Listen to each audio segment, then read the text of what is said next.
Welcome, intrepid travelers, to a journey back in time to the sun-drenched lands of ancient Greece, where gods walked among mortals and heroes carved their destinies with brawn and courage. Today, we delve into the epic saga of Heracles, a demigod of unparalleled strength, whose life was a tapestry woven with both triumph and tragedy.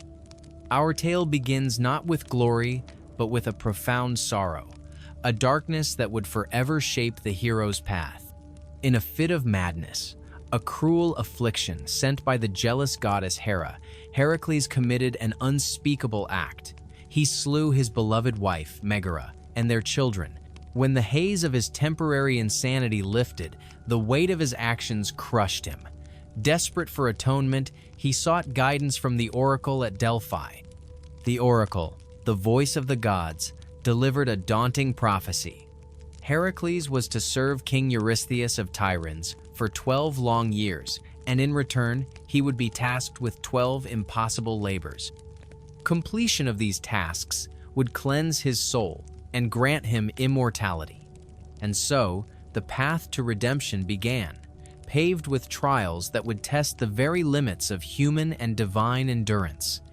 The first of these monumental tasks was perhaps the most fearsome, a true baptism by fire for our grieving hero, to slay the Nemean Lion. Now, this was no ordinary beast. The Nemean Lion was a monstrous creature, a direct offspring of Typhon and Echidna, those primordial horrors who spawned the likes of the Lernaean Hydra, the Chimera, and even the fearsome guardian of the underworld, Cerberus.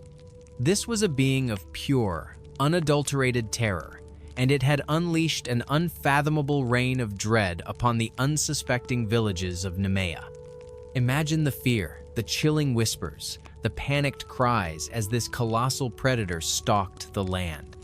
Its very presence brought desolation, leaving behind a gruesome trail of ravaged fields, slaughtered livestock, and the bleached bones of its unfortunate victims. Farmers dared not venture out, their livelihoods crumbling under the shadow of the beast. Mothers clutched their children close, praying to the gods for deliverance. But what made this lion truly unique, truly terrifying, was its hide. This was no ordinary fur. It was impervious to any weapon known to man. Arrows would simply bounce off its massive chest, splintering harmlessly. Swords would clang against its skin, snapping or dulling, unable to pierce its hide. It was, in essence, an unstoppable force. A living, breathing nightmare that defied all conventional means of attack. Many brave warriors, fueled by desperation or a thirst for glory, had attempted to fell the monster, only to meet a swift and brutal end, their broken weapons and bodies serving as grim warnings. Heracles, burdened by his past and driven by an unyielding desire for redemption, set out for Nemea. His heart was heavy, yet his resolve was iron. He journeyed through the treacherous wilderness, his keen eyes scanning the dense forests, searching for any sign of the beast. The air itself seemed to hum with an unsettling silence, broken only by the rustling of leaves and the distant calls of unseen birds.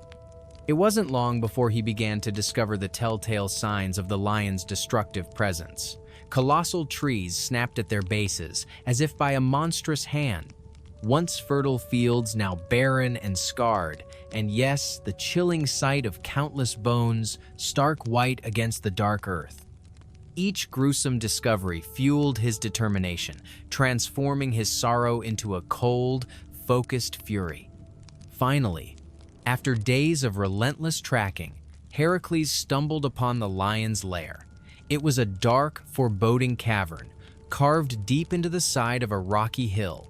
What struck him immediately was its peculiar structure. It had two entrances. A cunning strategist as well as a powerful warrior, Heracles immediately understood the tactical advantage this presented to the beast. The lion could use one entrance to escape if cornered, or to ambush its prey from an unexpected direction. A plan began to form in his mind. He would not allow the creature an escape route. With his immense strength, Heracles began to dislodge enormous boulders, tearing them from the earth and rolling them towards one of the cavern entrances. The ground rumbled as he worked, sweat beading on his brow, his muscles straining under the colossal weight. He worked tirelessly until one of the entrances was completely sealed, a formidable wall of stone that left the lion with only one way in and one way out. With one entrance blocked, Heracles took up his mighty bow, stringing an arrow, its tip poised for a lethal shot. He waited patiently, his gaze fixed on the remaining entrance. The sun began to dip below the horizon, painting the sky in hues of orange and purple, casting long, eerie shadows. The air grew still, pregnant with anticipation. Then, with a deafening roar that echoed through the hills and made the very ground tremble beneath Heracles' feet, the Nemean Lion returned from its nightly hunt.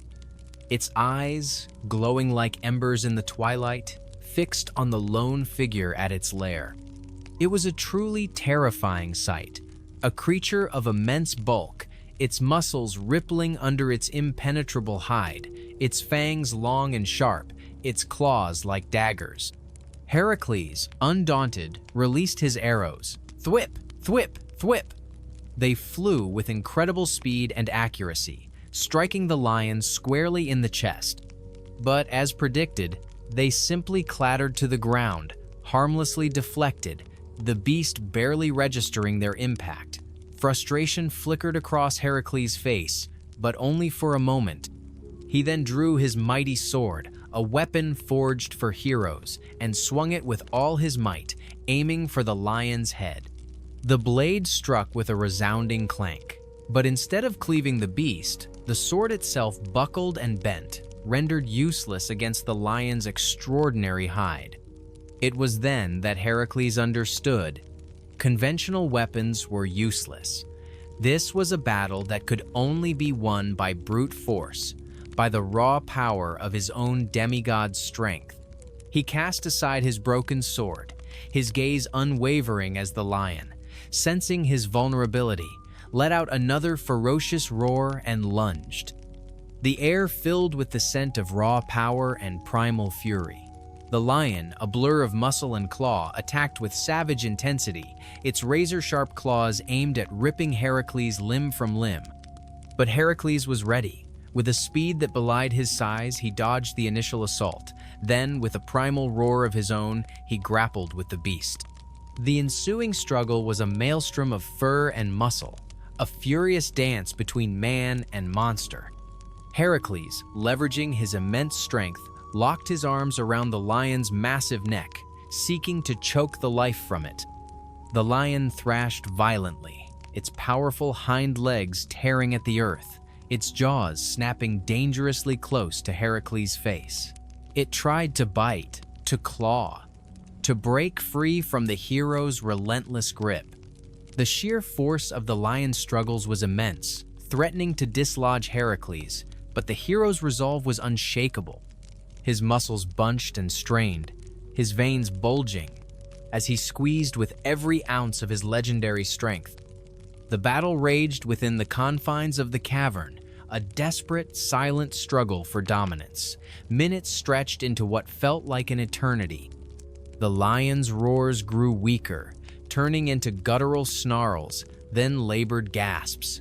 Heracles, despite the immense exertion, did not falter, did not release his hold. He pressed, he squeezed, he pushed the very limits of his endurance until finally, with a last shuddering gasp, the mighty Nemean Lion went limp in his powerful embrace. The beast was vanquished. Silence, heavy and absolute, descended upon the cavern, broken only by Heracles' ragged breathing. The first labor was complete, but a new challenge presented itself. How to skin a creature whose hide was impervious to all weapons? Heracles, ever resourceful, tried his own hunting knife, but the blade simply skittered across the tough skin, unable to make a mark. He pondered, his brow furrowed in thought, examining the deceased beast. And then, a flash of insight.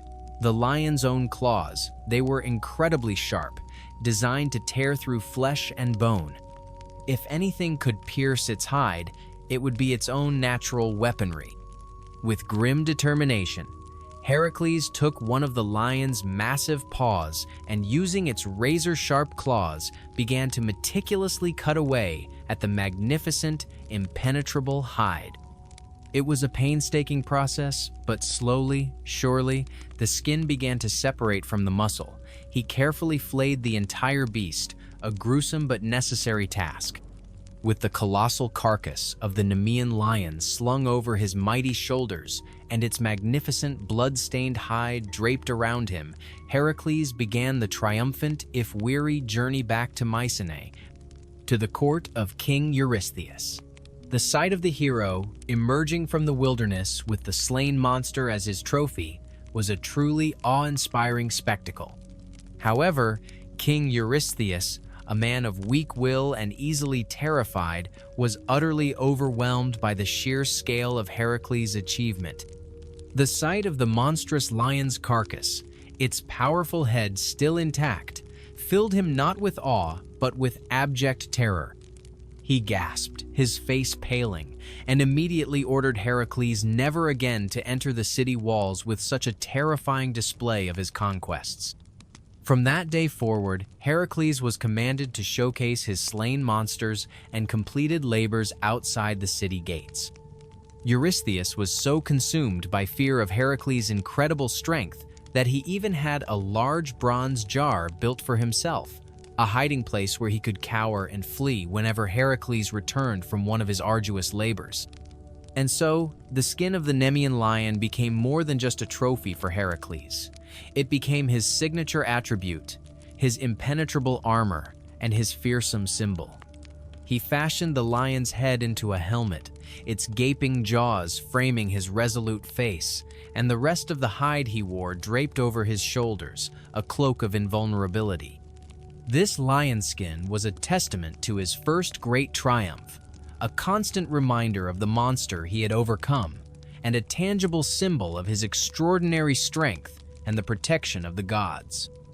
It was this very hide that would accompany him on all his subsequent labors, a silent, fearsome witness to the further trials that awaited the greatest hero of Greece.